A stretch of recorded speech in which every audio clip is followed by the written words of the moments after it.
बिस्मिल्लाहिर्रहमानिर्रहीम। अस्सलाम वालेकुम। आपकी टीचर बदीहा हाजिर खिदमत है नए टॉपिक के साथ, और वो टॉपिक है फ्रैक्शंस, इक्विवेलेंट फ्रैक्शंस और कंपेयरिंग फ्रैक्शंस। जो एक स्टूडेंट बहुत प्यारी है मेरी, उनकी रिक्वेस्ट पर आज एक्सप्लेन करूँगी। आप लोगों से एक रिक्वेस्ट है मेरी कि अगर आपको मेथड समझ आता है, वीडियोस अच्छी लगती हैं मेरी, तो प्लीज़ लाइक और दूसरे स्टूडेंट्स को शेयर भी करें और कमेंट्स भी करें। आपकी कमेंट्स से हौसला अफजाई होती है। मज़ीद ये कि आपको जो टॉपिक भी समझना है वो टॉपिक क्लियरली मेंशन किया करें। और अगर आप बुक से कोई एक्सरसाइज या क्वेश्चन समझना चाहते हैं तो प्लीज़ कौन सी क्लास की वो बुक है और एक्सरसाइज नंबर और क्वेश्चन नंबर ज़रूर मेंशन कर दिया करें। इसके अलावा जिन लोगों ने अभी तक मेरा चैनल सब्सक्राइब नहीं किया तो प्लीज़ मेरा चैनल सब्सक्राइब कर लें। आइए आज का टॉपिक शुरू करते हैं। फ्रैक्शन का मतलब है कि किसी भी मेन चीज़ के पार्ट्स कर देना और उन पार्ट्स में से कितनी चीज़ आपने सेलेक्ट कर ली है। पार्ट्स जो हम करेंगे वो होल कहलाएगा और सिलेक्शन जो है वो हमारे पास उस चीज़ के टुकड़े कहलाएंगे। फॉर एग्जांपल ये एक बॉक्स है, इस बॉक्स को मैंने 5 बराबर हिस्सों में तकसीम कर दिया, तो ये जो उसके 5 इक्वल पार्ट्स हैं ये मेरे पास डिनोमिनेटर में चला जाएगा। और इसमें से एक पार्ट मैंने सेलेक्ट किया है तो 1/5 यानी ये 1 सिलेक्टेड पार्ट न्यूमरेटर बन जाएगा, तो ये चीज़ फ्रैक्शन कहलाएगी। 1/5 यानी 5 टुकड़ों में से एक टुकड़ा या 5 हिस्सों में से एक हिस्सा। इस तरह एक और एग्जांपल ले लेते हैं। फर्ज कर लेते हैं ये एक पिज़्ज़ा है, इस पिज़्ज़ा के मैंने 8 पीसेस बनाए हैं, तो ये जो 8 है ये मेरे पास एज अ होल आ जाएगा। और इसमें से 2 पीसेस ले लिए हैं, सेलेक्ट कर लिए हैं, खा लिए हैं, हम ये फ़र्ज कर लेते हैं। तो देखें इसका फ्रैक्शन कैसे बनेगा, 2/8 यानी 8 में से 2 पीसेस चले गए और बाकी कितने बच गए, 6/8 का फ्रैक्शन इस तरह से बन जाएगा। नंबर्स को न्यूमरेटर और डिनोमिनेटर यानी ऊपर नीचे रियल नंबर्स को लिखकर और बीच में एक लाइन के ज़रिए इनकी सेपरेशन कर दी गई है, इसे हम फ्रैक्शन कहते हैं। इक्विवेलेंट फ्रैक्शंस क्या होते हैं? Fractions which are equal in values, यानी ऐसे फ्रैक्शंस, ऐसे नंबर्स के जिनकी वैल्यू हर सूरत में इक्वल आए। जैसे मेरे पास यहाँ एक फ्रैक्शन है 1/2 equals to 2/4 equals to 3/6 equals to 4/8। अब ये देखें कि ये सारे के सारे फ्रैक्शंस जो मैंने यहाँ पर लिखे हैं इन सब की वैल्यूज़ इक्वल हैं। कैसे कि जब हम 2/4 को सिंप्लीफाई करेंगे, कैंसिल करेंगे, 2 1 ज़ा 2, 2 2 ज़ा 4, तो ये बन जाएगी 1/2। इसी तरह 3 और 6 को कैंसिल करेंगे, 3 1 ज़ा 3, 3 2 ज़ा 6, ये दोबारा से 1/2 बन जाएगा। बिल्कुल इसी तरीके से हम 4/8 को भी कैंसिल कर सकते हैं, दोबारा से 1/2 बन जाएगा, दोबारा से ये। इसका मतलब है ये सारे फ्रैक्शंस वैल्यू में इक्वल हैं। इस तरह के फ्रैक्शंस को इक्विवेलेंट फ्रैक्शन कहते हैं। बिल्कुल इसी तरह ये दूसरी एग्जांपल है। हम हर दिए गए फ्रैक्शन का इक्विवेलेंट फ्रैक्शन बना सकते हैं। हम न्यूमरेटर और डिनोमिनेटर को सेम नंबर से मल्टीप्लाई करते जाएं तो ये दिए गए फ्रैक्शन का इक्विवेलेंट फ्रैक्शन बनता जाएगा। यहाँ एक फ्रैक्शन है 3/5। अब मैंने इसके ये सारे इक्विवेलेंट फ्रैक्शंस बनाए हैं। कैसे बनाए हैं देखिए, 3 × 2, 5 × 2, तो ये बन जाएगा 6/10। देन 3 × 3 एंड 5 × 3, तो ये बन जाएगा 9/15।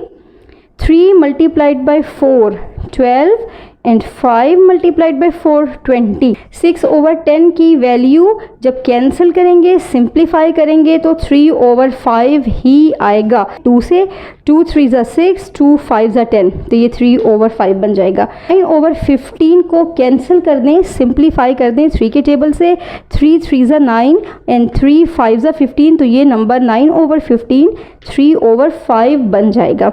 बिल्कुल इसी तरीके से 12/20, बिल्कुल इसी तरीके से ये भी, और आगे जितने भी हम इसके मल्टीपल्स बनाते जाएंगे।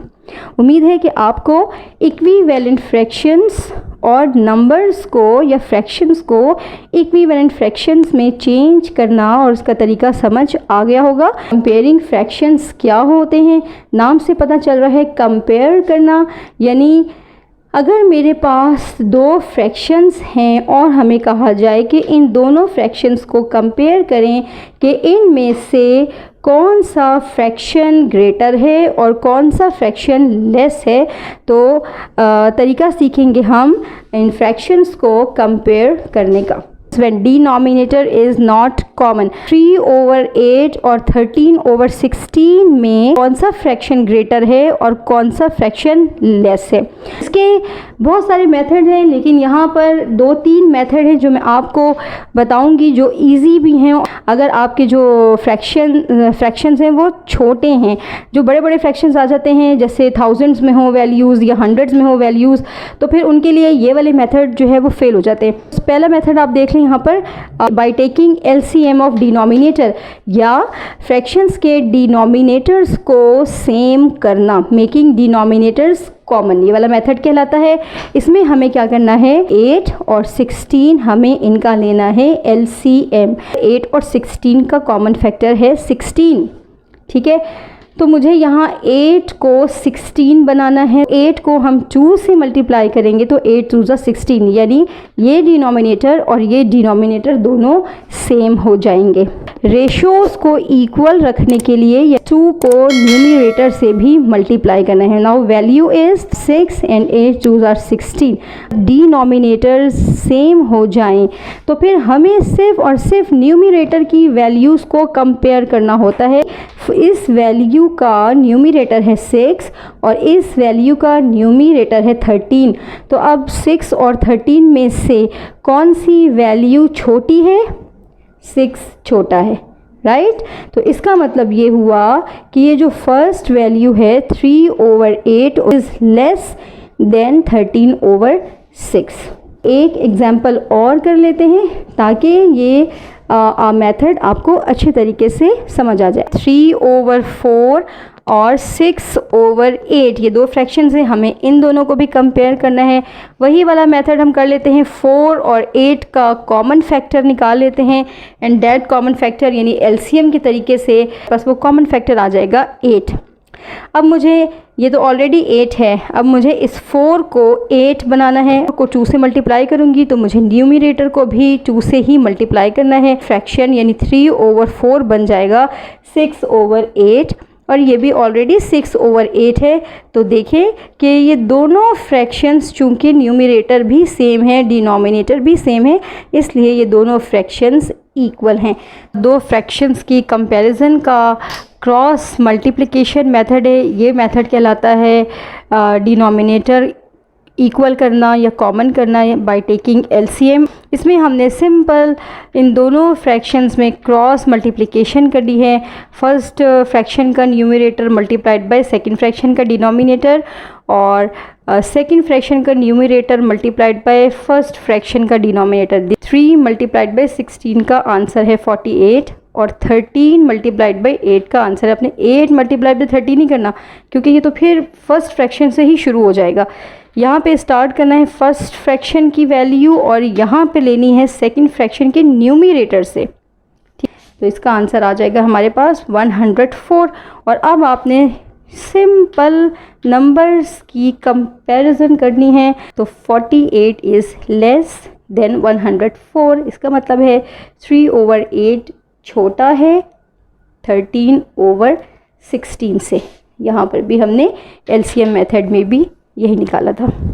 यहाँ पर क्रॉस मल्टीप्लिकेशन का मुकम्मल फार्मूला मैंने लिखा है कि अगर फर्स्ट फ्रैक्शन A/B है और सेकंड फ्रैक्शन C/D है तो AD मल्टीप्लाई होकर AD, C और B मल्टीप्लाई होकर CB।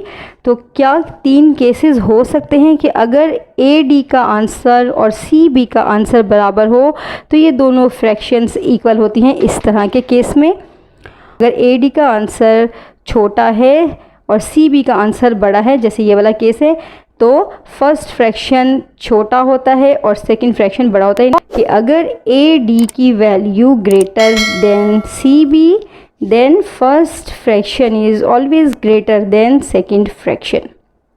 उम्मीद करती हूँ कि फ्रैक्शन के कंपैरिजन्स के दोनों मेथड, यानी फ़र्स्ट मेथड एलसीएम के तरीके से यानी डिनोमिनेटर को कॉमन करना, और सेकंड मेथड क्रॉस मल्टीप्लिकेशन से आपको अच्छे तरीके से समझ आ गए होंगे। लेकिन अगर फ्रैक्शंस बड़े नंबर्स हैं तो यहाँ पर क्रॉस मल्टीप्लिकेशन और एलसीएम मेथड इफ़ेक्टिव नहीं होंगे। इसके लिए हम कोई और मेथड इस्तेमाल करेंगे क्योंकि वो मेथड टाइम कंज्यूमिंग होते हैं। आपने कमेंट्स में मुझे बताना है कि स्टूडेंट लाइफ में आपका सबसे फेवरेट सब्जेक्ट कौन सा था। नेक्स्ट वीडियो तक के लिए अपना ख्याल रखिए। मुझे इजाज़त दीजिए। अल्लाह हाफ़िज़।